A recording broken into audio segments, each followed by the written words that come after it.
Yo, I'm Kitty Automatic, and I'm coming to accept that I will never win a game of PUBG.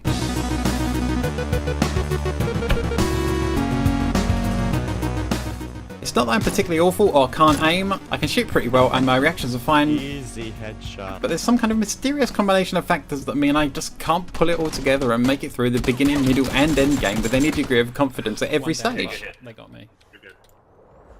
Take this game for example. First things first, my teammate has a brain and can communicate, and although it's easy to take this for granted, after a string of non-communicative dullards, this can actually start to feel like a blessing rather than something standard.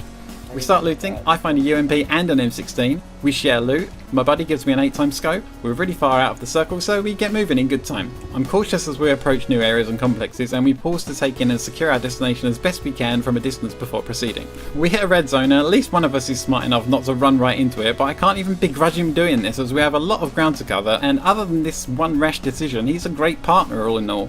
We luck out when he finds a buggy and comes back to pick me up. Since I'm such a gentleman and not one to point out other people's mistakes, I won't even mention that you ran straight past this motorbike that was much closer, but fuck it, who am I to judge? We buggy up and chase the circle like the buggy rats we are no doubt born to be and drive straight into a motherfucking red zone, but apparently he ends up realising his mistake with no prompting whatsoever. Risky business, my friend. And we book it to safety again. After a casual buggy accident, we realise that we have to go to military and have to decide between swimming, boat or bridge. We decide Go for bridge. And approach cautiously. Then we spot a Dacia going over the bridge who kindly alerts us of the fact that there's another duo camping the bridge by getting shot the fuck up. Yeah, they're getting shot.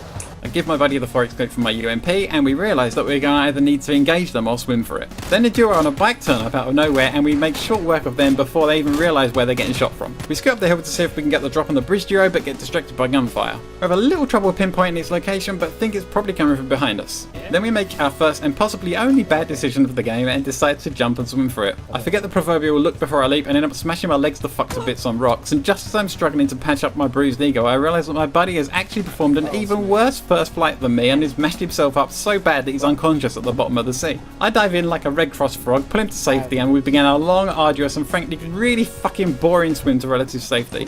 Jesus fucking Christ, this game has similar swimming mechanics to 7 Days to Die and I nearly fall asleep twice during what feels like a 2-hour journey across the water. During this lull in the action we decide it may be prudent to head under the bridge so that providing we don't get shot as soon as we hit the shore, we can at least use the bridge supports as cover.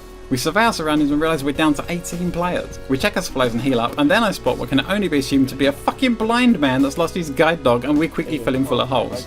Honestly, I don't know what the fuck this guy was doing during our approach, but fuck me, I'm glad he was doing it. We hug the bridge supports since at this point, moving anywhere means exposing ourselves, and that's pretty much game over for us. The circle is kind to us and we hear other survivors fighting out all around us, but thankfully out some considerable distance. My buddy then spots a pair of players in a nearby housing complex and there's a minor exchange of fire. Then I get distracted by a US moving down the hill, apparently being driven by a fucking ghost or some shit, and we end up losing track of them. I spot a player in the open to the southwest and we take him out between us after an admittedly rather prolonged and one-sided engagement. His buddy then dies to the circle. Moments later we take fire from the southwest and my teammate is here. We soon spot him pretending to take cover behind this tree and eventually finish them off. The circle shrinks and by this time we're certain that the last 4 remaining opponents will almost certainly know our position and have the high ground on us, but by now there's really nowhere for us to go, so we scan the hilltops and eventually spot them. I make a call out to alert my buddy, but the late game pressure starts mounting and I can't make any of my shots connect. I spot movement again but unscope at exactly the wrong time and lose track of my target. The next thing I know, shots are ringing out all over and my buddy takes a hit and goes down. I fire a few frustrated blind shots into the undergrowth, then start to worry about having telegraphed our positions to the other remaining duo. Scanning our surroundings one last time, I spot a player on the beach, take aim and choke harder than somebody trying to swallow a whole mango.